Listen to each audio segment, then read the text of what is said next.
Boa noite, galera. Boa noite. Estamos chegando aí. E aí, Luiz?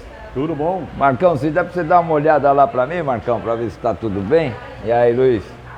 Beleza? Tá? Tudo bom? Vamos bater um papo hoje aqui com Luiz Lessa, que é um grande artista plástico aqui da cidade. Boa noite. Tudo bem, Luiz? Tudo bem, graças a Deus. E aí? O que tem de novidade aí, Luiz? Então, tem umas novidades aí, estou agora com duas exposições, né? Lá em Itaém, uma exposição no Museu Conceição de Itaém, estou com outra exposição também individual na Pinacoteca, Alfredo Volpi, também em Itaém.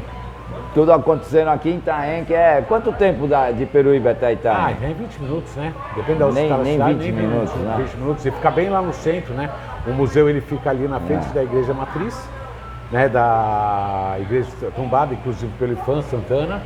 Fica o Museu da Construção bem em frente e atravessando a rua fica a Pinacoteca. Então é bem próximo, porque quem for visitar, ela fica até o dia 2 de abril, e quem for visitar pode ir no mesmo dia, já visita as duas exposições ao mesmo tempo, porque elas são próximas, né? Que legal, que legal. Não dá nem 100 metros de distância uma da outra. Legal. Então foi um trabalho muito interessante, porque essa exposição aconteceu no Museu da Conceição, né? Essa exposição começou na realidade tem uns 8 meses atrás. Né? Já está rolando? Não, começou o processo de criação, porque essa exposição do Museu da Conceição são obras totalmente inéditas. Foram 10 obras, mais uma obra de abertura, que são em total 11 obras, que elas foram feitas especificamente para essa exposição com essa temática. Tá? Legal. Então foi assim, a Fátima, que foi a curadora. Foi um trabalho bem legal fazer esse trabalho com a Fátima, porque quando ela me convidou para fazer a exposição, ela perguntou se eu queria fazer uma exposição, ela estava com vontade de fazer uma exposição sobre Mário de Andrade, né? Eu falei, mas como fazer uma exposição sobre Mário de Andrade? Porque eu conheço Mário de Andrade, né, no meu período escolar, mas ele como escritor, né? Então eu falei, mas uma exposição de Mário... Ela falou, você não quer retratar o Mário, né? A influência de Mário, porque o Mário ele é muito maior do que a gente imagina. Você conhece o quê? Eu falei, eu conheço o Mário como escritor. Ela falou, não, o Mário ele tem uma história fantástica. É múltiplo, né?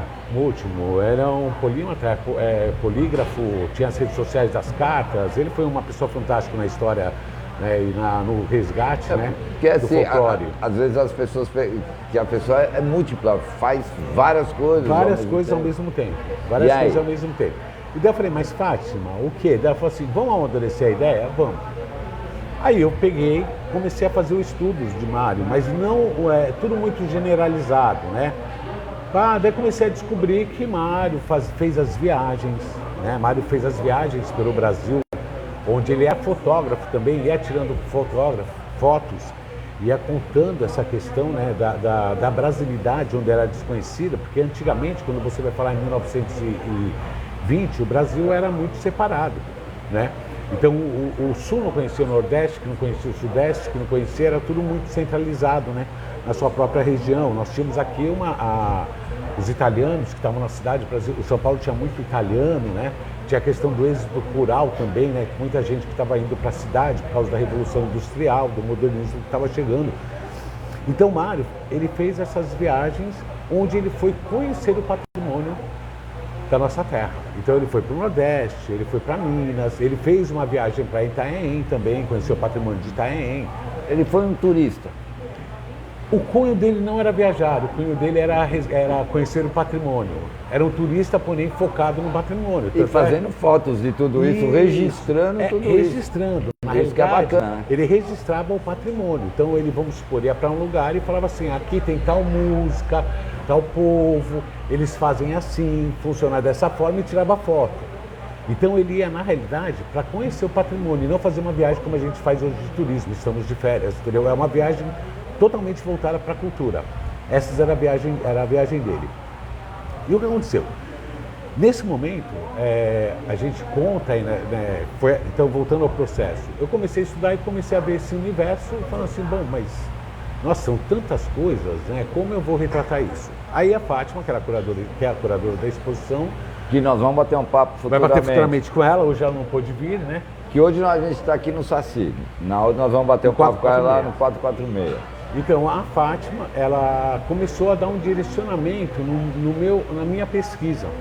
Até que um dia nós sentamos, acho que há uns 5 meses atrás, 4 meses atrás, 5 meses atrás, e a Fátima falou assim, ó, eu acho que é legal a gente falar, ele é tão amplo, mas eu acho que a gente falar sobre o Mário como músico, porque ele foi músico também. Na realidade, Mário de Andrade era para ser músico, o irmão dele faleceu, ele começou a ter um tremor na mão. Então, na verdade, ele era para ser músico, Mário de Andrade. Ele era professor de música. Mário de Andrade era professor de música, ele era para ser músico, entendeu? Só que ele começou a ter um tremor na mão, ele se formou no conservatório e foi ser professor, entendeu? Então, ele era também para ser músico. Olha só quantas coisas que ele era, né? E ele era professor de música também, além de crítico de arte, muitas coisas. Na época ele era bem diversificado. Bom, resumindo, aí decidimos o quê?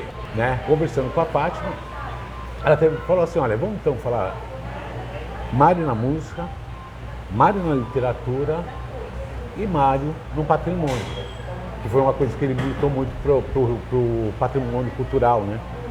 Então, tinha essa tarefa de falar sobre os três e falar uma sobre o Mário, sobre o que ele era. Então, quer dizer, seriam 10 obras, 3 sobre patrimônio, 3 sobre música e 3 sobre a literatura dele e uma fechando a exposição. Aí eu comecei as pesquisas direcionadas, né? Aí eu fui estudar, foi basta a pesquisa sobre Mário. Então eu fui estudar o que ele escreveu, o que ele não escreveu, qual era o livro, qual era o livro, como que era, o que não era, sobre a música, daí como ele se formou, o que foi, qual foi a importância dele na música. Né? É muito conteúdo, né? Aí é que está muito conteúdo. Né? Foi uma pesquisa extensa, mas assim, foi maravilhoso, porque assim, o aprendizado que eu tive, não só sobre Mário, mas também na questão do folclore, do Brasil, da brasilidade, como era a época, retratar a época, entendeu? E todo esse olhar, né? Porque o que acontece? Quando eu fiz a faculdade de artes, eu tive história da arte. Então você aprende a história da arte, né? Agora sim, o contexto, eu entrei no contexto social e político que ocorreram as coisas. Então foi assim, mais a arte mais enraizada na questão do contexto social. Certo. E isso foi maravilhoso. E você poder direcionar ele até onde você quiser, porque tinha assunto que eu ia lendo até depois de Mário, que eu puxava ali e ia continuando, né? E aí vai a linha, vai embora. A cabeça vai embora. Bom, decidimos esses temas. Aí nas minhas pesquisas eu escolhi as obras que eu ia fazer, o contexto da obra, né? O que eu queria falar, né? Daí conversei com a Fátima falou, pô, acho que legal, você acertou, acho que você pegou bem assim umas coisas importantes para falar, então começa... E você se dedicou, né, Luiz? Você foi a olha, fundo, foi muito né? estudo. Então, bacana, né? Tanto é que as obras elas têm os descritivos da obra, que ela não está contando a minha pintura como foi criada, ela está encontrando aquele momento que foi Mário de Andrade, a importância de Mário de Andrade naquele momento. Então toda a obra acompanha um descritivo que foi objeto de estudo. Entendi. Né? Então como que aconteceu a coisa? Aí eu fui para os desenhos. Né? Então eu desenvolvi 10 obras, as 3 obras que falam sobre a música, que é uma obra que chama Cirandas. Né? Essa obra Cirandas, o que acontece? Villa-Lobos, que foi um dos maiores músicos brasileiros, Villa-Lobos, na época, ele foi um modernista, participou da Semana de Arte Moderna, né? Ele era um pouco individualizado, ele não queria fazer parte do grupo, digamos assim, ele era meio que não aceitava muito interferência, era o rebelde. Ele se achava único, falava assim, um pouco arrogante, né? E o que acontece? O Mário de Andrade era crítico de música, também foi crítico de música, então ele criticava um pouco o Villa-Lobos por não ter um caráter nacionalista. Então tinha vamos dizer assim, tinha um mal-estar entre eles. Exatamente, né? Mas conviviam. Entendeu? Conviviam, mas existia um mal-estar. Assim, exatamente. Aí o que aconteceu? Mário de Andrade escreveu uma carta para Villa-Lobos. Existe essa carta, é um documento histórico, né? Mentindo para Villa-Lobos que ele conheceu um chileno, fazia uma música folclórica maravilhosa, que era uma coisa espetacular, mas era uma mentira, era só para aguçar. Quer dizer, ele escreveu uma carta mentirosa, contando uma mentira pro Villa-Lobos para provocar o Villa-Lobos. E daí ele escreve uma outra carta para um amigo falando, escrevi para o Villa-Lobos, tem a outra carta que ele escreveu para o amigo. Escrevi para o Villa-Lobos contando uma mentira e agora ele vai ficar doido. Então tem a segunda carta que ele escreveu para uma outra pessoa. Entendeu? Aí o que acontece? O Villa-Lobos, ele era um músico, né, de vanguarda na época, mas ele não incorporava o brasileiro ali, né? O que aconteceu?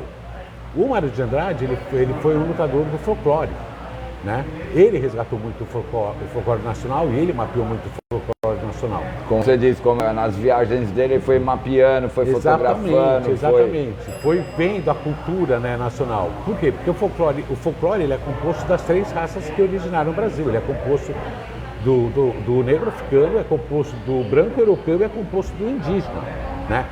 Naquela época, né, os cultos africanos, eles não eram bem olhados pela sociedade, né? E Mário de Andrade bateu de frente com isso. Entendi. Né? O modernismo bateu com isso, né? E a questão do indígena também, ele trouxe resgate, ele foi viajar para tribos indígenas, lá para o norte e nordeste, entendeu? Para resgatar essa cultura. Bom, voltando a obra. Então o que acontece? Depois de alguns meses o Villa-Lobos escreveu as cirandas, que são músicas das cirandas de roda. Então foi no Tororó, o Cravo Brigou com a Rosa, mas erudito no piano. Ele transformou o folclore nosso em erudito, que é realmente o que o modernismo fez, que é o antropofagismo de beber da fonte e transformar. Então o Villa-Lobos trouxe o folclore que ciranda é uma das mais importantes obras de Villa-Lobos. E ele escreve uma carta, ele fala para Mário de Andrade, escreve uma carta para Mário de Andrade, que ele fez 20 peças, sendo que 16 eram para piano, e ele conta para o Mário de Andrade, o Villa-Lobos, que ele fez essa obra. Então, quer dizer, tudo isso começou numa mentira. Começou numa mentira. E ele depois ficou sabendo que era uma mentira, o Villa-Lobos, ou não? Aí a gente já não sabe. Aí eu já não sei. Porque é o que acontece. Porque é muito doida a história. Quer dizer, vou ter que provocar ele. Como que eu vou provocar? A famosa mentira pro bem. É uma mentira... Na real, foi uma mentira que... eu acredito que ele não saiba, porque o Mário de Andrade, essa carta, eu não sei quando foi a publicação dessa carta. O Mário de Andrade deixou... Quando ele morreu, ele proibiu que a correspondência dele fosse... O Mário de Andrade é uma pessoa muito inteligente. Que a correspondência dele fosse lida durante 50 anos. 50 anos após a morte dele, que foram abrir e houve, após 50 anos, que foi se contar a história. Olha como ele foi inteligente. Se abrisse aquilo lá na época, podia fazer um diz que me diz, um ouve, não ouve. Uma fofoca e tal. Pô. Então ele deixou para ser aberto depois de 50 anos. Depois de 50 anos da morte dele. Que doideira. Que doideira. Então, assim, algumas cartas saíram antes, porque eram que podiam, e algumas cartas foram depois, né? Vieram depois. Sim. Então, daí acontece, foi feita a obra Cirandas, que reconta esse fato e a influência de Mário de Andrade em Vilas-Lobos, e Vilas-Lobos é considerado hoje um dos maiores músicos brasileiros, né? Então, mas é legal isso. É legal, uma história interessante. Mário de Andrade, além disso, ele escreveu vários livros sobre música. Ele tem uma literatura sobre música, ele não tem só uma literatura que são contos, porque o Mário também, ele era polígrafo. Ele escrevia poesia, escrevia conto, ele escrevia romance. Então ele escrevia diferentes tipos de linguagem. Então ele era um polígrafo também. Porque normalmente a pessoa, quando é escritor, era especialidade ou em romance, ou em ficção. Ele flutuou, vamos dizer assim, ele flutuou em todas as vibes de todo mundo. Ele foi numa vibe aqui, vibe foi na outra. Entendi. Então a segunda obra, ela chama Ensaios. Então a segunda obra, ela retrata todos os escritos de Mário. O Mário tem acho que uns 9, 10 livros de música. Fora isso, ele foi crítico de arte e também crítico musical. E ele também escrevia para os jornais. E fazia resenha. Então, ele fazia as resenhas dos jornais e eram umas resenhas bem picantes. Tinha umas resenhas bem... Exatamente. Que você tinha que prestar atenção no que ele estava querendo dizer. Ali, as pessoas às vezes não entendiam. Porque isso eu sei. Que na verdade que ele era controverso, né? Então, ele sabia essas resenhas, a parte dele jornalística, eu conheci um pouco, aí que eu tô ligado que ele era... Então essa segunda obra, ela faz essa homenagem e o primeiro livro dele, que é Ensaio da Música Brasileira, foi em 1928, junto com Macunaíma. Só que o Macunaíma foi o que estourou e o Ensaios, como era musical, ele ficou um pouco restrito. Esse livro, ele foi usado aí durante muito tempo, durante 2 décadas, 3 décadas, porque ele retrata as viagens deles iniciais, ele viu pelo Brasil. Então ele vai falar sobre danças tradicionais, ele vai falar do canto de trabalho, que são as músicas que acontecem no trabalho que as pessoas cantam, ele vai falar da congada, ele vai falar de várias músicas do Brasil, vários ritmos. Aquelas músicas regionais que ele foi conhecendo ao longo das viagens, pô, tem esse som aqui. Quer dizer, na real, ele era um bom ouvido, né? Ele tinha um ouvido, sim. Pô, esse som aqui, ó, pá, tem... E essa obra inicial, ela tinha 2 partes. Ela tinha uma parte que era escrita e tinha uma outra parte que era fonográfica. Então também você poderia escutar os sons, entendeu? Do Brasil. Porque naquela época, vamos supor, aqui em São Paulo, você escutava muito italiano, coisa. Então assim, você não sabia o que estava acontecendo do outro lado do país e vice-versa. Então ele foi o primeiro que pegou a música regional e deu uma juntada em tudo. Quer dizer, na verdade, vamos falar assim, foi um cara que foi o primeiro divulgador da música regional, vamos se dizer. Digamos assim, teve outro livro, teve mais alguns livros que saíram um pouco antes dele falando da música brasileira. Mas aí fala um pouco mais do erudito, fala um pouco... Não, ele foi o resgate do regional. Ele resgatou a regionalidade, que a regionalidade hoje, quem fez esse resgate e tal, na real, foi o... Naquele período, naquele período Naquele período, mas isso é uma influência até hoje. Gente, se passaram somente 100 anos. Legal. Só 100 anos. Assim, 100 anos para o mundo que tem 300 milhões de anos, 100 anos não é nada, é um tempo pequeno, né? Então, o que acontece? Essa segunda obra chama-se Ensaios, que é homenagem a esse livro. É bem legal essa obra. Tem a terceira obra, que ela chama Influências. O que acontece? O modernismo, ele veio com essa questão, eu vou falar um pouco daqui a pouco de modernismo, vamos explicar mais ou menos aonde que ocorreu, o período histórico, quando acabar eu explico um pouco para que vocês entendam mais ou menos o que aconteceu na época. O modernismo ele teve várias influências, inclusive na Bossa Nova. Foi criado na década de 50, foi criado no período do modernismo, ela teve influências diretas e indiretas sobre o modernismo. E ela fez também uma questão, que ela pegou o jazz e misturou com o samba de uma nota só. Ela fez essa agregação que o brasileiro faz como ninguém. O modernismo fez isso. O modernismo, ele começou a agregar, porque a proposta do modernismo era você, digamos, era o movimento antropofágico, era você pegar o do outro, trazer e você fazer uma releitura acrescentando a nacionalidade brasileira, né? E não só fazer uma releitura do Brasil, mas era o que vem acontecendo na cultura brasileira. Estamos fazendo, na verdade, mesclando, né? Fazendo uma... na realidade não é mesclando. Quando a gente vai falar, posso entrar então já nesse período, vamos falar sobre isso? Então assim, quando a gente vai falar antes do modernismo, a gente tem 3 movimentos anteriores ao modernismo. Nós temos um movimento que é o neoclassismo, nós temos o romantismo e nós temos o realismo. Tá? Esses movimentos, eles são movimentos que eles demoraram assim de 50 a 100 anos para acontecer, desde o início até o final. E o que acontece? Acontecia um movimento, ele tinha o seu ápice e entrava outro movimento que ia concorrendo, esse morria, entrava outro movimento, então tinha períodos que eles eram concomitantes, mas cada um tinha o seu ápice e descia. Quando a gente fala no neoclássico, eles procuram o clássico grego. Então eles vão buscar, a referência deles, eles vão procurar na cultura grego-romana. Vão lá, 300, 400, vão lá atrás, e eles vão procurar clássico. Então, para o pessoal entender, em casa, eu acho que assim, a postura de uma bailarina, a postura de bailarina não tem aqueles movimentos suaves, aquilo é o clássico. Então, se você pega o David de Michelangelo, a Pietà de Michelangelo, se você pega essas obras, você vai reparar que os traços da mão, o jeito que eles ficam, é uma postura totalmente clássica. Então, eles vão contar a história, a religiosidade atrás dessa coisa clássica.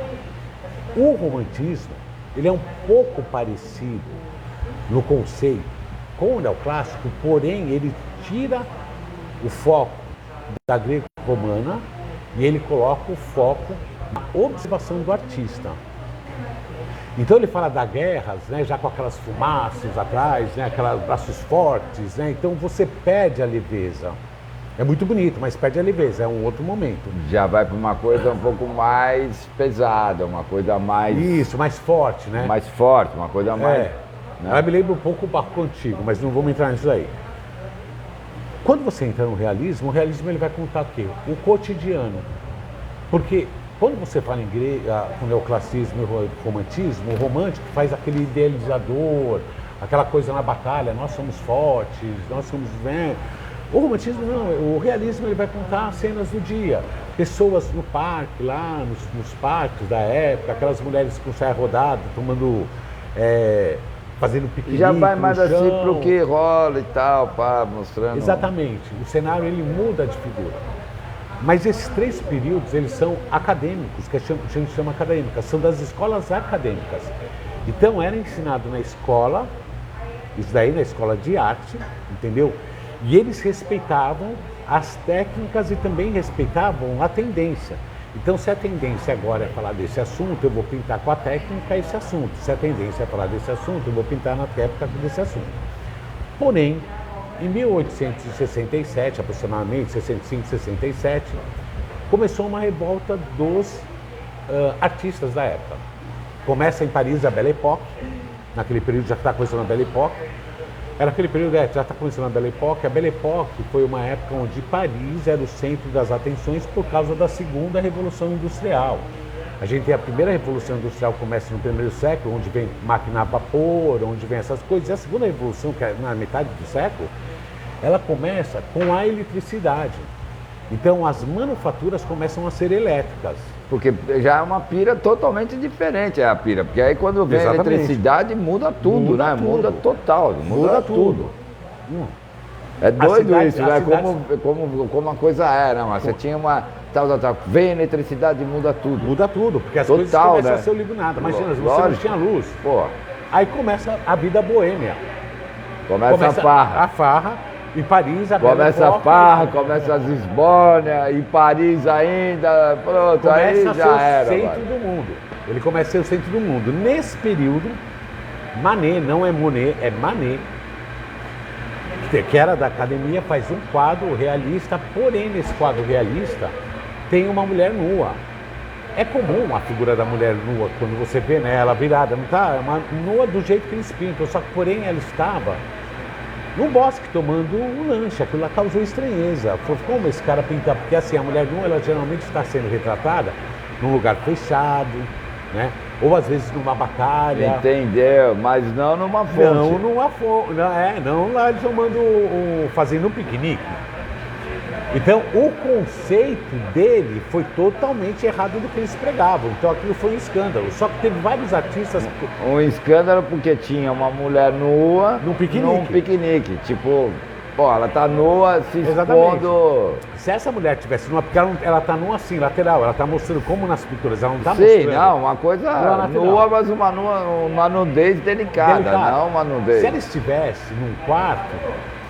Tudo bem, o problema é que ela estava no ambiente, ali, naquela ambientação que não era o tradicional da época. Né? O que aconteceu daí? Como estava tendo uma revolta nessa época dos artistas, tinham vários artistas que estavam saindo fora da academia. Existia uma exposição anual da academia. A academia resolveu fazer 2 exposições. Ela resolveu fazer uma exposição da academia e, para humilhar os artistas que estavam gerando essa revolta, ela fez uma outra exposição chamada Exposição dos Renegados, os que não eram acadêmicos, mas ele fez para o povo ir para lá e ter um olhar para esculachar esse pessoal, para humilhar esse pessoal. Entendeu? Entendeu? Ele foi feita essa exposição para humilhação, na realidade. Mas o que acontece? O pessoal foi lá, foi um buchicho danado, entendeu? Muita crítica, porém o grupo se fortaleceu e dali começou a nascer uma semente. Começaram os salões impressionistas. A partir daquele momento começou o impressionismo. Quer dizer, o impressionismo começou nessa... Alguns autores, eles falam que aí foi onde começou o start, foi o start do impressionismo. Ele vai ter, mais pra frente, que ele vai ter o seu ápice. Sim. Porque como eu falei, né? Você falou que começou, ainda não chegou lá em cima. Falou que aí começa o start, entendeu? Que ainda não sabe se é impressionismo, mas falou que foi daí que começou a questão impressionista. Ela vai ter o seu amadurecimento, onde o impressionista tem uma outra questão aí, foi feita a máquina fotográfica colorida. Então por que eu preciso pintar alguma coisa se eu posso tirar uma foto? Porque antigamente os artistas usavam os modelos. Então tinha que ter um modelo fazendo uma pose para ele pintar, não era assim de cabeça. Então eles trabalhavam com modelo vivo, etc. A partir do momento da foto, eu posso pegar a foto e fazer uma pintura com a foto. Sim. Que até hoje é usada a foto como referência. Você vai lá, tira uma foto do mar, vai lá e faz a sua pintura. Por isso tem muitos pintores que eram fotógrafos também. Muitos pintores eram fotógrafos. Inclusive Benedito Calixto era fotógrafo também. Ele começou a história de fotografia na região, etc. Ele pegava a foto e falava, agora eu vou transformar, ficou tão legal que eu vou colocar num quadro. Exatamente, ele era também, então ele usava essa tendência que acontecia pós-modernista, porque pós-impressionista, porque os impressionistas, qual foi a primeira ideia? Como eu tiro foto, não preciso mais, então agora eu vou ver a interferência da luz. Então, que nem assim, Monet pintou as pontes, pintou um monte de feno. Se você procurar lá um monte de feno do Monet, você vai ver que tem vários quadros. Então ele pegava um monte de feno e pintava rápido com o sol nascendo. Depois pintava ele com o sol em cima. Depois pintava com o sol escurecendo, se pondo, entendeu? E daí ele ia vendo luz e sombra e cores que iam dando. Então os impressionistas vieram já com uma técnica que foi a primeira grande ruptura com o acadêmico. Porque o realista, até aí, eles começaram a mudar, mas eles tinham uma técnica acadêmica, não. E os impressionistas fizeram a pintura com o acadêmico. Pós-impressionista... Que radicalizou, vamos dizer assim. Tal. Sei lá, eu acabo, sei lá, eu capo. Foi o primeiro que falou assim, opa, vamos mudar. Foi o primeiro que deu vamos causar isso daqui. Eu vou fazer do jeito que eu quero. E sempre tem alguém que começa a causar em alguma coisa. Enfim, começaram a causar. Começou a ter movimento, o impressionismo a pegar força. E do impressionismo, posteriormente, nós temos aí as vanguardas europeias. As vanguardas europeias, o que acontece? Gente, daí são várias correntes artísticas combinantes. Aquele negócio que uma começa e outra, a outra começa, aquilo acabou. Elas começam aí a acontecer ao mesmo tempo. Então você vai entrar aí nas vanguardas europeias, que é o quê? Você vai entrar no fauvismo, que são considerados feras, porque eles perdem as perspectivas e usam cores puras. Vou falar bem rapidinho, depois que quiser procurar mais. Depois você vai ter aí também a questão do surrealismo, né? Salvador Dalí, Kandinsky, como os principais artistas, onde é atemporal o espaço e mexe com o consciente. Você vai ter o cubismo, que todo mundo conhece do Picasso, onde ele quebra o volume e as figuras geométricas, né? Onde você vê o rosto de frente e lado, às vezes ao mesmo plano. E a obra normalmente você olha e vai olhando os detalhes da obra. Já o cubismo, você vai olhando os detalhes fragmentados. Porque aí despertou na galera toda a criatividade que cada um tinha na cabeça. Quando todo mundo falou, agora eu vou fazer isso, eu vou sair daquela... Já estava tendo uma tensão. Vou sair daquele que, então eu já vou fazer triângulo, já vou fazer uns curvos, já vou fazer umas coisas mais loucas. Porque começou a vir as coisas muito loucas com o impressionismo. Era pré-guerra, porque em 1914 ocorreu a Primeira Guerra Mundial. Já havia uma tensão. Por quê? O contexto disso daí. A Revolução Industrial, ela ocorreu, a Revolução mesmo, o início que foi declarado Revolução Industrial, ela ocorreu na Inglaterra. A Inglaterra começou a dominar o mundo comercialmente. Aí outros países, como a Alemanha, depois até Estados Unidos entraram também na segunda Revolução Industrial e começaram a concorrer com o comércio, começou a ter rivalidades comerciais. Entendeu? Nessas rivalidades comerciais começou a surgir O nacionalismo começou a surgir até na pintura crítica contra governos atuais. Todo esse cenário, em 1214, teve um atentado em Sarajevo, onde mataram lá, eu não me lembro direito da história, mas teve um atentado, não me lembro dos nomes, mataram e daí começou a Primeira Guerra Mundial. Aí começou a treta. Isso, essas coisas já começaram antes da Primeira Guerra, porque já começou em 1908, 1910, já começa uma pretensão Ser humano é um bichinho esquisito, né, Horácio? O bichinho sempre foi esquisito, não tem jeito. Ser humano lá de Itália sempre foi um bichinho esquisito. Tanto é que em 1914 acaba daí a Belle Époque, entendeu? E daí começa a Segunda Guerra Mundial e daí a história da arte vem de outra forma. Porque mesmo, então, estava correndo o impressionismo também. Que é muito louco isso. Tem a vibe dos babacas que querem a guerra e tudo, mas ainda bem, graças a Deus, tem a galera que fica na arte, que tal. Que dá o recado, e acaba influenciando toda exatamente, a sociedade. O objetivo é isso. Que é muito importante quando a gente está falando de arte, né, Luiz? O Luiz está dando essa aula aqui para nós hoje de arte exatamente por isso. Porque sem a arte...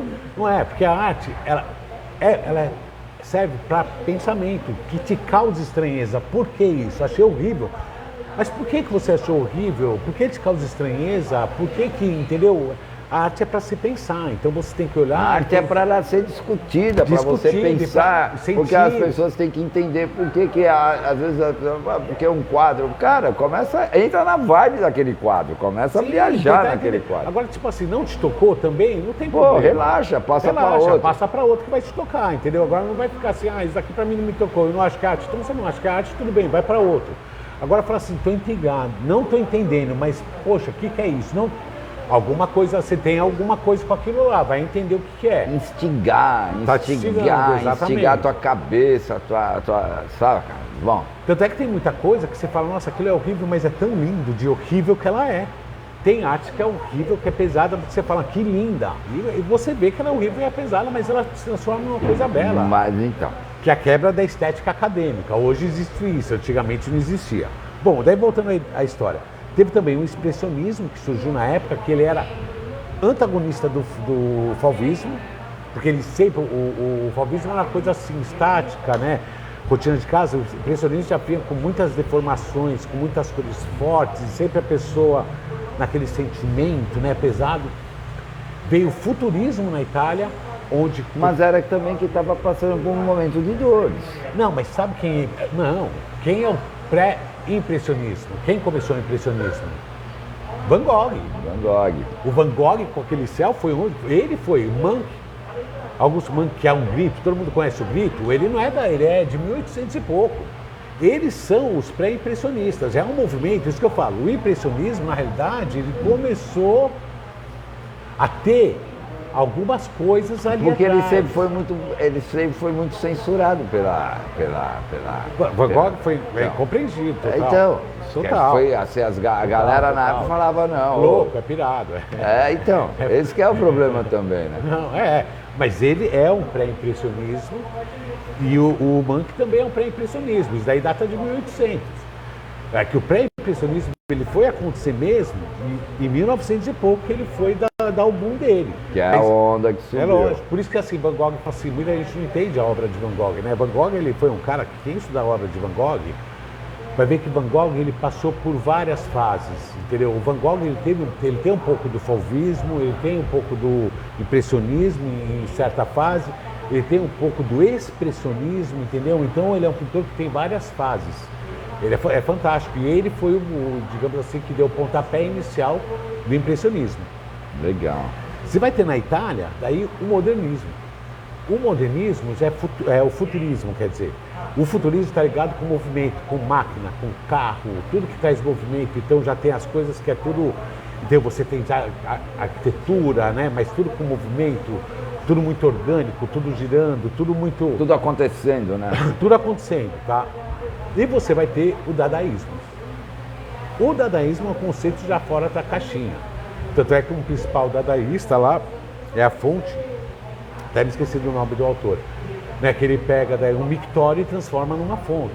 Então o dadaísmo começa a trabalhar com arte conceitual, que é a arte contemporânea, que é uma das artes contemporâneas hoje, que é a arte conceitual, Mas ele vai trabalhar em transformar as coisas industrializadas em obras de arte com outro conceito. Então ele começa, esse copo passa a não representar mais o copo, esse copo começa a passar outra coisa. Se você não sabe o conceito daquilo, você não entende porque aquilo é arte. Então tem que ter um conceito para a explicação desse copo não ser mais um copo, desse copo ser agora um... arte, que daí começa então a questão da arte conceitual e etc. Então essas 6 vanguardas junto com o impressionismo, com a Primeira Guerra, mudaram o cenário da arte, né? Isso impactou... começa então, a ter aí dá um choque na galera de novo, exatamente. Né? Aí, sempre, a arte sempre dando um pau, né? Aí vamos contar o que aconteceu no Brasil. O Brasil, o realismo, o romantismo e o neoclássico.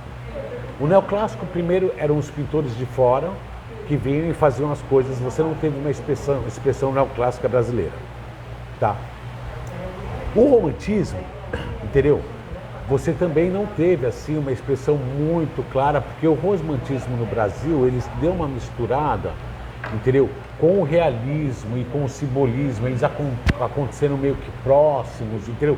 Então você não tem uma definição muito importante. Quando você entra no realismo, você vai começar a ter uma definição que é Benedito Calixto, tá? Apesar que Benedito Calixto tinha algumas temáticas românticas, porém realistas, né? Você vai ter aquele outro que pintava a Fazenda, como que é? O João... Bom, não me lembro o nome, gente, procura aí que vocês vão ver. Que ele pintava o pessoal do campo. Você vai ter alguns que pintavam as marinas e eu acabei de esquecer, Benedito Calixto pintava também as marinas. Então o momento realista brasileiro é mais contado por essas pinturas das paisagens brasileiras, enquanto lá na Europa eles pintavam as paisagens com as pessoas, etc. E aqui já ele partindo já com as belezas naturais. Naturais e com esse outro pintor que eu não me lembro o nome agora, que ele também pintava aí as paisagens, que pintava muito o sertão, né? A fazenda, né? Mas sempre o quê? Eu pegava, olhava lá, entendeu? E reproduzia aqui. Eu olhava o movimento lá e reproduzia aqui. Eu olhava o movimento lá e reproduzia aqui. O que acontece? Os modernistas, outra diferença, né? O movimento na Europa, ele foi contra a burguesia e não foi feito por burgueses. O movimento modernista, ele foi feito contra a burguesia por burgueses. Aqui, né? Aqui. Lá então, não. Lá não. Lá não, é um poder que emanava do povo. Aqui foi uma burguesia fazendo contra a própria burguesia. É outro fato também. Louco, né? Então já é totalmente diferente. O objetivo deles era um outro objetivo. O objetivo deles era o quê? Era fazer o antropofagismo, que trata de você pegar o que é a energia do outro, né? Tem um ritual indígena, que nós não vamos entrar nisso agora, mas digamos assim, vamos falar em bem básico. Você pegar a energia do outro, absorver a energia do outro, o índio comia o outro índio, absorvendo a energia do outro, para que você florescesse e você ficasse mais forte. Então eles fizeram, esse era o conceito do modernismo no Brasil. Então, se você for pegar, tem quadro da Anita Malfatti, em 1915, que já era expressionismo. É que a semana... Lá atrás, 1915. É que a semana de 22 foi a semana que marca e realmente fala, estamos no modernismo. Mas você já tinha artistas modernistas fazendo uma coisa modernista. E na semana de 22 eles resolveram fazer uma leitura das vanguardas, mas com o cenário nacional. Então foi diferente eu pegar o cubismo e fazer um cubismo brasileiro, como era feito, o realismo, fazer um realismo brasileiro. Foi diferente fazer um impressionismo, pegar, não, eu vou começar a fazer uma linguagem e utilização também do folclore, do homem do campo, entendeu? Dessas coisas, mas com uma leitura nacional. Então, na realidade, se você for ver, quando você pega nos outros períodos, tem uma releitura muito boa do outro pessoal com o tema nacional. E não, aqui eles começam realmente a fazer a leitura nacional do próprio punho. Começa a realmente fazer, nacionalizar. Exatamente. E outra coisa também diferente, porque as vanguardas de lá, elas estão falando muito de modernismo. E aqui eles estão falando de folclore também. Mário de Andrade fala de folclore, Tarsila Amaral está falando de folclore, Heitor Villa-Lobos está falando de folclore, entendeu? Que é uma coisa que é característica do Brasil. Bem diferente dos caras de lá. Dos caras de lá. Bem diferentes. Então foi realmente um movimento, entendeu? Brasileiro, tá? Que bebeu da fonte de lá.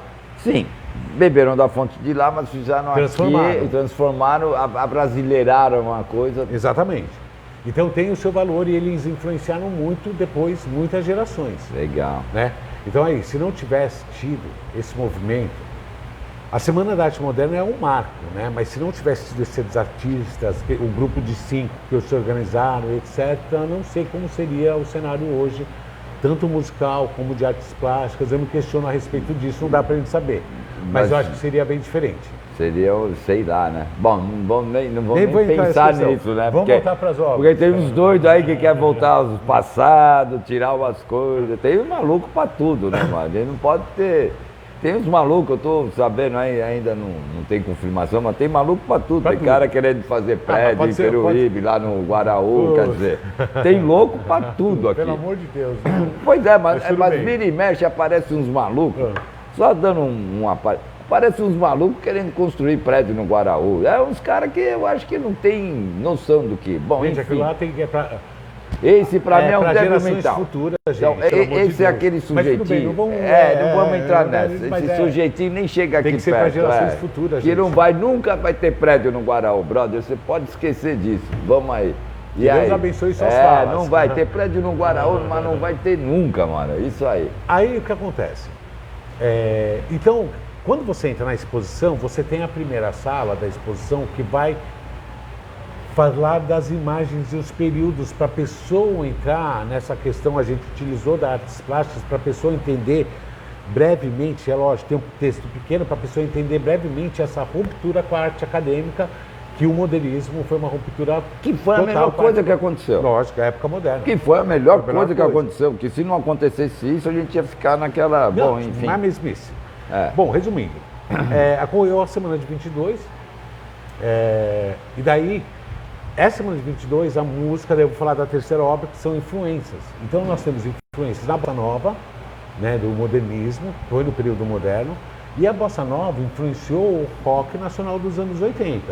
Doideira isso, né? É doideira isso daí. Então, veio, né? Então assim, tudo é muito assim. Um influencia o outro. Então o que acontece? Se não tivesse tido modernismo, se não tivesse tido essa influência, essa questão modernista, se o Brasil não entrasse na época moderna, será que nós teríamos a Bossa Nova? Será que teria um rock and roll nacional com qualidade? Nós temos uma pessoa muito importante, que é o Vinícius de Moraes. O Vinícius de Moraes, ele foi estudar na Europa, e quando ele volta da Europa, ele vai virar amigo dos modernistas. Então ele vai virar amigo de Mário de Andrade, vai virar amigo do pessoal do modernismo. E ele foi da segunda geração modernista na escrita. E ele faz parte ele é integrante da Bossa Nova. Opa! Concorda? Ele estava ali no meio da Bossa Nova. Tava. Entendeu? Só que a Bossa Nova, ela vem com um tema muito, né, muito legal, né? Copacabana, Estrelinha do Mar, o barquinho vai, etc. Contando as belezas naturais, né? Aquela paz do rio, etc. Aí surge o movimento de 60, que é a Tropicália, tropicalismo, que é contra a Bossa Nova. E eles beberam na fonte direta eles beberam e aí vem a Tropicália para realmente causar, exatamente. Que tem a influência pro rock, que aí foi aí que veio o rock nacional. Que veio o rock nacional. O rock nacional começou na real, quem deu start pro rock nacional foi a Tropicália lá atrás. Tudo é uma influência. Tudo foi. Então a Tropicália contribuiu, o Bossa Nova contribuiu, mas e se não tivesse tido antes? Como seria o depois? O antes. O antes, se não tivesse tido 22, se não tivesse Heitor Villa-Lobos, se Heitor Villa-Lobos continuasse só erudito, não tivesse a Maria Fumaça na música do Villa-Lobos, o trem, como que seriam as coisas hoje? Não dá pra saber, mas eu me questiono às vezes nisso daí. Seria muito chato, brother, isso com certeza. Com certeza. Aí ia ter mais louco querendo fazer prédio no Guaraú. Aí o que acontece? Teve também uma pessoa importante aí. Eu sintonizei essa obra em três momentos. Essa obra ela vai fazer uma homenagem à Bossa Nova, vai fazer uma homenagem ao tropicalismo e vai fazer uma homenagem ao Chico Buarque. Chico Buarque teve uma influência modernista muito forte na composição dele. Então, Chico Buarque, eu me espelhei na Ópera do Malandro, porque a Ópera do Malandro, ele retrata realmente, né, ali você vê, tanto é que quem não conhece a Ópera do Malandro, a música Geni. A música Geni faz parte da Ópera do Malandro, Zeppelin que vem, etc. Que é muito doido. Tem a figura da prostituta, tem a figura do malandro, tem esse cenário todo. Então, nessa obra eu retrato esses 3 tempos. Então, eu retrato a Bossa Nova, o tropicalismo e também com o Chapeuzinho do Malandro, da Ópera do Malandro, eu retrato também uma homenagem ao Chico Buarque. Aí nós fechamos o contexto da música. Aí nós vamos para o contexto da literatura. Tá? Literatura, eu peguei uma obra, o primeiro romance dele, que foi um escândalo na época, o Tabu, que foi o Amar, Verbo Intransitivo. Né, o Amar, Verbo Intransitivo, para quem não sabe da história, teve um livro que foi feito com a Lilian Lemers, com a Júlia Lemers, que conta a história que é a Fraulein, que é uma governanta, que ela foi contratada, mas ela foi contratada não só com o objetivo de cuidar da casa, né, e etc. Ela foi contratada com o objetivo também de iniciar o filho dele, de 16 anos, no amor, para que ele se transformasse em homem. Então ele está falando dessa questão cultural, que antigamente o pai levava o filho para transformar o filho em homem, né? Meu filho e usavam muito empregada doméstica para isso. Eles usavam as empregadas para isso, prostitutas para isso. Era uma coisa horrorosa. Né? Exatamente. Então ele conta exatamente essa história. Então ele faz um romance sobre isso. E na época isso aí foi um escândalo total. Lógico, né? Porque a família era uma família. A família que ele contava, relatava na história, era uma família tradicional, burguesa, católica, que contratou uma governanta que também fazia o serviço de amante para que o filho virasse homem. E foi um tema que ele escreveu, isso foi o romance dele. Outra característica também do romance dele é que ele dava interferência, ele conversava com o leitor, entendeu? Então ele falava, você acha que no Brasil já aconteceu isso desde nos que lá, então ele estava no romance e no meio ele conversava com o outro, e continuava na história do romance, no meio conversava. Então o Mário também fez muitas mudanças, né, na literatura. Então foi um livro muito importante. Esse livro aí eu tive que fazer um estudo de desenho para representar o feminino, o masculino, para representar essa coisa do amor, que foi... Porque é complicado, porque o cara era o cara, né, mano? Porque é complicado. Essa exposição inteira, ela foi muito assim, de muito estudo e muito estudo também de pensar no desenho, porque assim, cada composição que você criava, você precisava ter uma unidade, entendeu? E você precisava buscar uma simbologia para aquilo. Sim. Né? Você conhece a minha obra ela é bem colorida, ela mistura linha com traço, ela faz umas misturas loucas. Aliás, galera, a obra do Luiz Vaz, depois vamos concluir depois isso daí, mas depois eu quero que você deixe Instagram, onde que está a exposição, vocês vão conhecer. Vocês precisam conhecer a obra do Luiz Vaz, cara, que ó, é linda. Ele entrou aqui, já apareceu cliente aqui para ele, ô Luiz, eu quero aqui uma obra, enfim, vamos lá. Então ela é eu chamo de pós-moderno, então assim, como eu fazer contar Mário sobre isso, né, que eu possa retratar realmente a veracidade da coisa. Então foi muito legal o estudo desse trabalho, eu tive que fazer mais ou menos, para chegar no início da ideia, eu tive que fazer mais ou menos uns 12 esboços de uma figura, 15 esboços, para começar a chegar no começo da ideia do desenho, para daí começar a ter a concepção da obra, e etc. Complicado. Foi bem legal. Aí escolhi Macunaíma, que foi aí, né, é um épico, né? Onde ele envolve tudo, né? O caráter é muito doido. Muito doido, assim, quando eu vi Macunaíma a primeira vez, eu não tinha esse conhecimento de Mário de Andrade, eu falava assim, que coisa chata, que coisa mais, né? Porque é o herói sem caráter, né? É o anti-herói. E quando ele fala, Mário, aí pelo que eu li, Mário quando fala de anti-herói, ele não está falando que é um vagabundo, que ele é uma coisa, ele está querendo falar na questão que o povo brasileiro ainda não tinha uma essência formada, que eram vários rostos, que não existia por causa da miscigenação, né? Que ele ainda vai se formar, né? Então ele mistura tudo nesse universo, ele mistura o indígena, entendeu? Mistura o negro, mistura o europeu, ele nasce na floresta, porque na verdade São Paulo, essa é real também. É real, né? entendeu? Essa é real, é real. E ele envolve muito folclore. E é uma linguagem totalmente inovadora, é uma coisa maravilhosa.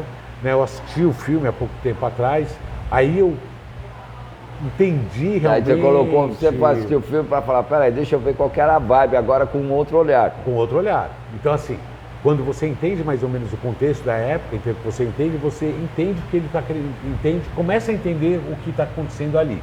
Por isso que nunca é bom a gente ficar parado no tempo, galera. Sim, você tem que estar sempre se atualizando, para não ficar um babaca, um idiota aí parado, sentado aí, lógico, entendeu? Não. Então, sabe, se atualizar, ler um pouco, assistir um filme desse, entender. Macunaíma eu tinha, na escola que eu tinha Macunaíma, que eu falei, pô, então, agora depois, né, agora, de 10 anos depois, aí você vai lá ver o filme, você já é outro conceito. Já, ler o livro é outro. Isso é importante as pessoas fazerem. O Amar Verbo Transitivo, eu não tinha lido o livro, eu tinha assistido o filme, então eu já sabia qual que é a história. Daí eu fui pro livro, para ler o livro também, entendeu? Bem legal o livro, bem legal. Legal. E daí eu fui contar essa história da criança, porque assim, gente, uma nação é uma coisa territorial, né? Ela não é uma nação de fato se não tiver a nacionalidade, se o povo não se sentir pertencente àquele território, né? Então o que acontece? Isso que ele estava questionando, o povo tem que se sentir um brasileiro e lutar pelo nosso território. Que até hoje não conseguiu, exatamente, porque a maioria aqui, na verdade, não conseguiu. Ele tentou fazer, o cara falar que nem aqui, que nem, ó, vamos falar nem do Brasil. Aqui, Peruíbe, muita gente está sentado aqui falando mal de Peruíbe. Pô, pega imigrantes e vai embora, bicho. Deixa a gente que gosta, porque a gente vai cuidar. O cara fica com 5, 6 casas, tem 2, 3 comércios, constrói umas coisas que não vai virar nada, para deixar abandonado, parece que faz de propósito, você está entendendo? Sim, sim. Então é esses babaca que tem que ir embora daqui, deixar quem gosta da cidade e não ter prédio em Guaraú de jeito nenhum. Vamos lá. Então, eu tô nervoso, eu ouvi um zum aí que eu tô fiquei nervoso com isso. Hoje é um pouco, sem perceber, hoje nós somos um pouco mais nacionalistas, porque hoje nós amamos a música da nossa terra. Hoje você vê o pagode, coisa que antigamente não existia, porque houve o modernismo que veio para quebrar isso. Deu uma força pro bagulho. Ó, galera, vamos curtir o que é da gente, vamos dar valor, o que é nosso, o nosso artista plástico, o nosso músico. E é esse programa aqui, a ideia é essa. É fazer o quê? De Peruíbe, trazer, porque com o YouTube nós vamos mostrar tudo isso pro mundo inteiro. Mostrar o que a gente tem de melhor aqui, ó, a 140 quilômetros de São Paulo. E que vai continuar sendo preservada do jeito que é. Sim, com certeza. Para você ter. Você está aqui, como é que as suas inspirações vêm da onde? Dessa nossa beleza. Nossa beleza, a tranquilidade. Que vocês vão entrar na obra do Luiz Lessa, vocês vão ver as obras dele, é daqui. Tanto é que teve uma exposição, quando eu voltei a pintar em 2019, fiz uma exposição individual lá em São Paulo, que chama Vibrações do Bexiga, inclusive ela está na Pinacoteca aqui, tá? Vibrações do Bexiga. Eu fiz, falando aí da questão de internet, depois eu vou entrar no mérito da questão, mas para produzir, eu já estava mudando para Peruíbe e eu vim produzir ela aqui. Eu não produzi ela em São Paulo, eu produzi ela aqui, porque aqui a caminhada, o cheiro, a tranquilidade, isso daí me faz a cabeça. Então, para eu falar sobre alguma coisa, eu preciso desse universo. É o cheiro de Peruíbe, o cheiro de Peruíbe é muito doido. Eu preciso desse universo da praia, de tranquilidade, etc. Eu preciso disso. Tanto é que eu adoro o período fora de temporada. Adoro a temporada porque a gente ganha dinheirinho, né? Sim. Mas assim... A nossa vibe é fora, né? É fora de temporada. A nossa vibe é fora. Mas, voltando ao assunto, então daí, falar toda essa questão... Então, quando você vai ver essa obra, você não vai ver lá as histórias né, que ele conta, né, do folclore, não. Você vai ver tem um esqueleto, tem todo um monte de cabeças, tipo uma árvore, né, que é nascendo, uma coisa que está meio torta, uma cabeça para cima, que é o herói, a outra para baixo, que é o que é pronto, que é o anti-herói, que às vezes está assim, às vezes está assim. Então, acontece no universo. A terceira obra é para Odisseia Desvairada. Onde ele vai falar sobre São Paulo e ele faz uma crítica ao mundo moderno, onde São Paulo começa a ter o êxodo rural. E deu no que deu. Deu no que deu. Deu no que deu. Odisseia Desvairada falou o que ia acontecer e deu no que deu. Olha como é que está São Paulo hoje. Então eu me inspirei muito na poesia dele do Anhangabaú, onde ele questiona, né, que ele fala quando ele vê o Anhangabaú, se ele está na França ou se ele está no Brasil, porque aquilo lá é uma coisa, digamos assim, francesa que está no território nacional. Daí ele pergunta, cadê a bananeira? O que está acontecendo com São Paulo? Bom, e hoje como que está o imagina o Gambanhou visse hoje. Ele ia, sei lá, o cara ia... Então reformando agora, né? Mas vão reformar.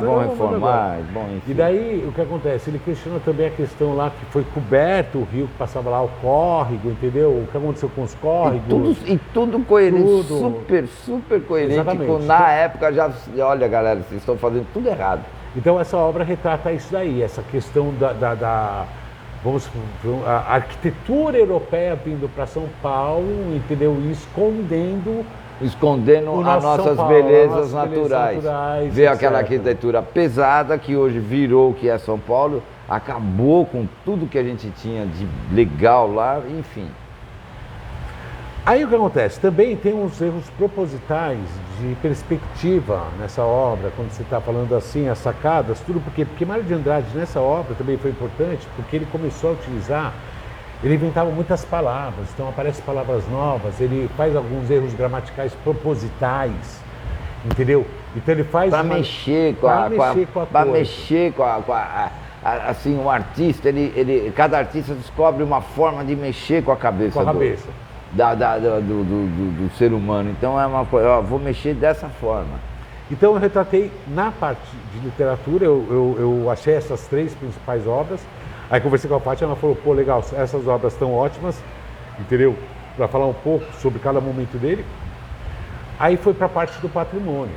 Né? O Mário de Andrade, do patrimônio, ele foi a primeira pessoa no Brasil que começou a escrever sobre patrimônio histórico. Porque quando ele lia nessas fotos, foi o primeiro que começou a fazer um diário. Ele tinha diário. Então ele fazia as viagens dele com diário. Hoje estou em tal lugar, aqui tem tal música, tirava foto, eles fazem assim, é dessa forma. Ele tem diários de viagem relatando o patrimônio do Brasil. Ele foi a primeira pessoa que teve a preocupação com o patrimônio do Brasil. De começar a registrar, falar, ó, galera, isso daqui é um patrimônio nosso. Galera, isso é um patrimônio. Exatamente. Que nem a gente tem aqui, o Guaraú é o nosso patrimônio. É o patrimônio da cidade de Peruíbe, é o Guaraú. E ele veio com esse conceito porque o que acontece? Então vamos falar primeiro do conceito dele, patrimônio material e patrimônio imaterial. Então ali ele veio com o conceito de vanguarda, que é o patrimônio material e imaterial. Patrimônio material é tudo que é tangível, palpável, né? Então você vai ter o quê? Então vamos falar de um pouco de patrimônio, né, aqui da cidade. Você tem lá em Itaém, você tem o convento, que é tombado pelo IPAM, é o patrimônio federal. Você tem a Santana, a Igreja de Santana, que é um patrimônio federal. Você tem o Museu da Conceição, que é tombado pelo CONTEFAP, que é um patrimônio estadual. Então você tem as esferas, você tem lá a Festa do Divino, que é um patrimônio municipal. Tá. Festa do Divino é fazeres, concorda? Então, ele é um patrimônio imaterial. Já a igreja de convento é um patrimônio material. Peruíbe também tem os seus patrimônios. Jureia, maciço da Jureia é um patrimônio material da natureza. Entendeu? Você tem as ruínas do Abarebebê, que é um patrimônio material. Você tem aqui da divisa aqui, né, de Aricoiguape, ali pelo meio, Peruíbe, saindo um pouco fora de Peruíbe, indo mais para Cananéia, você tem a questão do fandango caiçara, que também é um patrimônio, a viola caiçara, a canoa de uma canoa muito louca, também. É um patrimônio, só que o que acontece, gente? O patrimônio, você tem várias esferas. Você tem um patrimônio que a gente sabe que é um patrimônio, porque é uma coisa que aconteceu há muito tempo, que não é tombada. Que ele é um patrimônio que não é tombado. Não é tombado isso? Não. Ainda? Entendeu? Não. Tem que ser. Por isso que eu falo. Precisa ativar. Peruíbe tem o conselho de tombamento, que é tomba, que faz isso daí, que está desativado. Esse conselho está desativado? Está desativado. E quem é que pode ativar esse conselho? Bom, então, a população ou o poder público fazer uma chamada, um chamamento, aí que eles falam chamamento, né? Ou a própria população se manifestar. Eu no momento agora não tenho, mas eu vou depois conversar e entender como que é isso. Eu não sei nem como que é o nome. Catarina Moreira não sabe disso? Não sei, eu não conversei com ela a respeito, porque eu fui descobrir a Catarina isso. Moreira que mal. Ô, Catarina, eu preciso trazer a Catarina de novo. Eu fui descobrir isso na minha experiência conversando com outro que Peruíbe já tem. Então a gente pode começar a fazer os tombamentos municipais. Eu acho que esse daí é o caminho com a Catarina Moreira. A Catarina que ela deve saber, ela deve estar podendo desenrolar isso. Então a gente pode começar a fazer os tombamentos municipais e eles virarem realmente tombamento. Agora é lógico, quando a gente tomba tem uma outra responsabilidade. Você tem que cultivar aquilo. Então não adianta você tombar para acabar, né? É que nem assim, o judô, né? O judô aqui podia ser ele é uma área de proteção, né? Ele que faz essa questão aí da restinga, né? Né? Até você chegar na Mata Atlântica, ele é super importante, é uma florida natural, ele que segura ali as duninhas que a gente tem, e toda hora eu vejo tirando aquele judô que eu acho que é uma área de preservação. Então, se o judô for tombado realmente como patrimônio, ele tem que ser preservado, não adianta você tombar e não preservar, tá? Então nós temos aqui o nosso patrimônio também. Então você tem o patrimônio municipal, você tem o patrimônio a nível estadual, você tem o patrimônio a nível federal e você tem o patrimônio mundial, que é a Unesco. Então você tem 4 níveis. E você também tem um patrimônio que é o patrimônio popular, que está a pessoa, uma senhora que faz rendas ali há muito tempo, ela é um patrimônio da cidade. Entendeu? O pescador é um patrimônio da cidade. Tem algumas coisas novas que pode se tornar também um patrimônio. Sim, algumas lógico, coisas novas que estão acontecendo na cidade, algumas coisas que a gente tem que prestar atenção, que são coisas aí, pera aí um pouquinho, isso daqui está ficando legal, isso está virando. Então pode se fazer disso, virar um patrimônio. Então assim, os saberes e os fazeres que passam de geração para geração. Entendeu? Os saberes e fazeres que passam de geração para geração, eles se tornam patrimônio. Né? É diferente de uma coisa que é moda. Entendeu? O patrimônio é aquela coisa que vem de geração, que já tem uma raiz ali na população, que segue aquela questão e etc. Não, mas para virar um patrimônio, quando você está vendo que está rolando uma coisa, que aquilo pode se virar um patrimônio, então você tem que começar já a ajudar. Tem que começar a cuidar. A cuidar e ajudar. Lógico. Porque o cara está com inveja, quer derrubar. Então a gente já tem que começar a ficar esperto com isso, porque é assim, começa a fazer um determinado sucesso, aí a pessoa já quer ir lá se aproveitar daquele sucesso, tirar aquela pessoa, porque foi tudo num papo. Porque muita coisa às vezes acontece no bigode. Quem faz as coisas no bigode tem que cumprir as coisas no bigode, não pode fugir depois. Sim. Porque o cara, se eu faço uma coisa no bigode com você, que não é no contrato, seja homem até o final. Cumpra até o final. Mas é isso, cumpra a sua palavra, seja homem. De educação, né? De educação. Agora a pessoa está fazendo sucesso num determinado comércio dela, você está entendendo? Aí já tem um cara que, como não tem um contrato, já quer tirar, já quer se aproveitar. Isso é ser vergonhice. Você está entendendo? Isso não é um comerciante legal, isso é ser vergonha. Porque foi feito num papo, aí vê o que está fazendo sucesso, quer tirar a pessoa. Isso é ser vergonhice. Então é esse tipo de coisa que a gente tem que começar a unir as pessoas. Cidade, né? Unir as pessoas da cidade para isso. Quem que gosta da cidade e que quer a cultura da cidade, que, pô, quem estava aí assistindo o programa, tá um maior papo aqui cultural, saca? Se liga, o que a gente tem dentro da cidade, o Luiz Lessa tá aqui, ó. Vem aqui bater um papo. Onde você fica, Luiz? Só pra galera... Eu fico ali. Eu vendo minha arte na rua, gente. Eu sou um artista de rua. Eu tenho um ateliê, entendeu? Mas meu ateliê é dentro da minha casa, então eu trabalho na rua. Eu trabalho ali no Portinho, tá? E trabalho à noite ali no arco do lado do Prédio Redondo. Daqui, bem descendo o bulevar, aqui em frente ao prédio, aqueles arcos ali e tal. Exatamente, ali do lado do arco onde tem as pinturas, etc. Então eu exponho nesses 2 lugares, né? Eu faço trabalho também artesanal, que eu fui naquele outro programa seu também, faço trabalho artesanal. Então eu faço um pouquinho de tudo, porque viver de artes não é fácil não. É uma batalha diária, ainda mais num país que ninguém dá valor para a arte. Que nem aqui tem shapers aqui, a galera que faz as pranchas aqui, os caras são bons pra caramba. E podia vender a prancha dele pelo até o dobro do preço, entendeu? Mas não tem, é o que nem o seu trabalho, é o que nem o trabalho de todo mundo. Por quê? A gente podia estar bem melhor nesse sentido. Se começar a valorizar o que a gente tem de melhor aqui, que é a natureza. Não adianta você querer pôr outra coisa aqui. Aqui é o turismo, é a natureza que a gente tem que preservar e atrair a galera. Semana retrasada veio o meu afilhado aqui rapidinho. Eles adoraram. Eles não quiseram andar na cidade. Eles foram passear de barco, foram comer caranguejo lá no Tradição Caiçara, no restaurante que é da Gerondine, que ela faz a comida caiçara. Você conhece lá? É lá no... em frente ao Guaraú Novo lá que tem, que fizeram Não, não foi isso aí, mas eu conheço lá no Una. Que faz o azul marinho, não. Mas tem lá no Una tem uma mulher que faz você encomendar, ela faz o azul marinho. Tem, mas tem no Guaraú aqui da minha amiga Gerônia aqui, eu vou te levar lá, tradição caiçara, eu vou te levar lá. Vou levar o Geron sábado, se pá, final de semana, você vai comigo lá. Vamos lá, vamos Luiz, quer deixar o teu Instagram, quer deixar contato? Fica à vontade agora para fazer a propaganda. Vamos já finalizar. Agora. Então, pessoal, deixa eu falar da exposição. Eu estou com essa exposição de Mário de Andrade, que conta Mário de Andrade em 3 tempos. Que ocorre lá no Museu Conceição de Itaém. Tá? Eu tenho uma segunda exposição que está acontecendo na Pinacoteca Alfredo Volpi, também em Itaém, que você atravessando a rua do Museu de Itaém, a Pinacoteca fica ali atravessando a rua, questão aí de 100 metros, tá? O Museu da Conceição, ele fica na praça da Igreja Matriz, tá?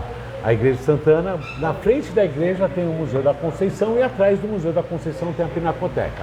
Ela funciona de terça a sábado, das 9 às 17 horas, tá? No carnaval eles vão estar abertos direto, mas domingo eles normalmente não abrem. A segunda exposição o nome da segunda exposição é Taças e Vibrações, uma observação pós-modernista, onde eu tenho obras de 2005, onde eu questiono no começo da internet, tenho obras de 2009, que é a coleção Vibrações do Bexiga, onde eu uso o conceito, o indivíduo fora do history, e eu tenho a coleção de 2020 e 2021, que é a coleção Tasca, um brinde à vida, que é a minha mudança, meu retorno para Peruíbe, onde eu começo a tratar do novo luxo. Então ali a gente vai falar questão de internet, vamos falar um pouco do novo luxo. Então é para a gente entender o que é o novo luxo, conhecer um pouco essa história, entender que é um indivíduo fora do history, entender como é a nossa sociedade. Então essa aí é um questionamento sobre esses aí, na Pinacoteca e no Museu da Conceição. Galera, então é Instagram, lf.lessa. L de Luiz, F de Fernando, ponto Lessa. Lembrando, galera, com 2 S. Que eu estou fazendo o programa aqui do Saci Burger, e o programa é ao vivo, tem esse barulho mesmo de ventilador da galera servindo e tal, não sei o que, a vibe é essa mesmo. Ah, mas o áudio não ficou muito bom, calma, daqui a pouco vai ter um microfone sem fio, vai vir uma galera patrocinar, por enquanto tá aí o Saci Burger dando uma força. Toda quinta, sexta, sábado e domingo, o programa vai ficar ao vivo lá do 446, que é Nação Domingos. Nação Domingos, muito legal. Fala do bar. 446 lá, eu conheci lá, quando eu era pequeno eu frequentava lá, Dona Zoraide, o Nene, aquele bar lá então, fantástico. Vamos resgatar o que Peruíbe tem de melhor. Melhor hambúrguer da cidade, com o melhor bar, um bar tradicional. Não. Vamos bater papo lá aqui do meu amigo Gilberto, que é um cara sensacional. Gilberto. E talvez também, galera, que está com saudade de rádio, eu também talvez vá fazer também um programa em rádio também aqui, de segunda a sexta, numa outra rádio aí que estão me convidando. Então vou ficar de segunda a sexta numa rádio, fazendo o ao vivo também, e na sequência vem essas vibes aí, vamos pro samba, vamos pro Guaraú. Luiz, valeu. Guido, obrigado, tamo junto. Tamo junto, Luiz. Valeu, galera. E fica essa bagunça, tem que não fica aí que tá tua assunto tudo amarrado aqui, ó. Só tem que levantar. Falou, Marcão, valeu a força, hein, Marcão? Ficou bom o áudio aí, galera? Eu não sei, hein? Ficou bom? Ficou bom sim. Sei lá, depois a gente vê.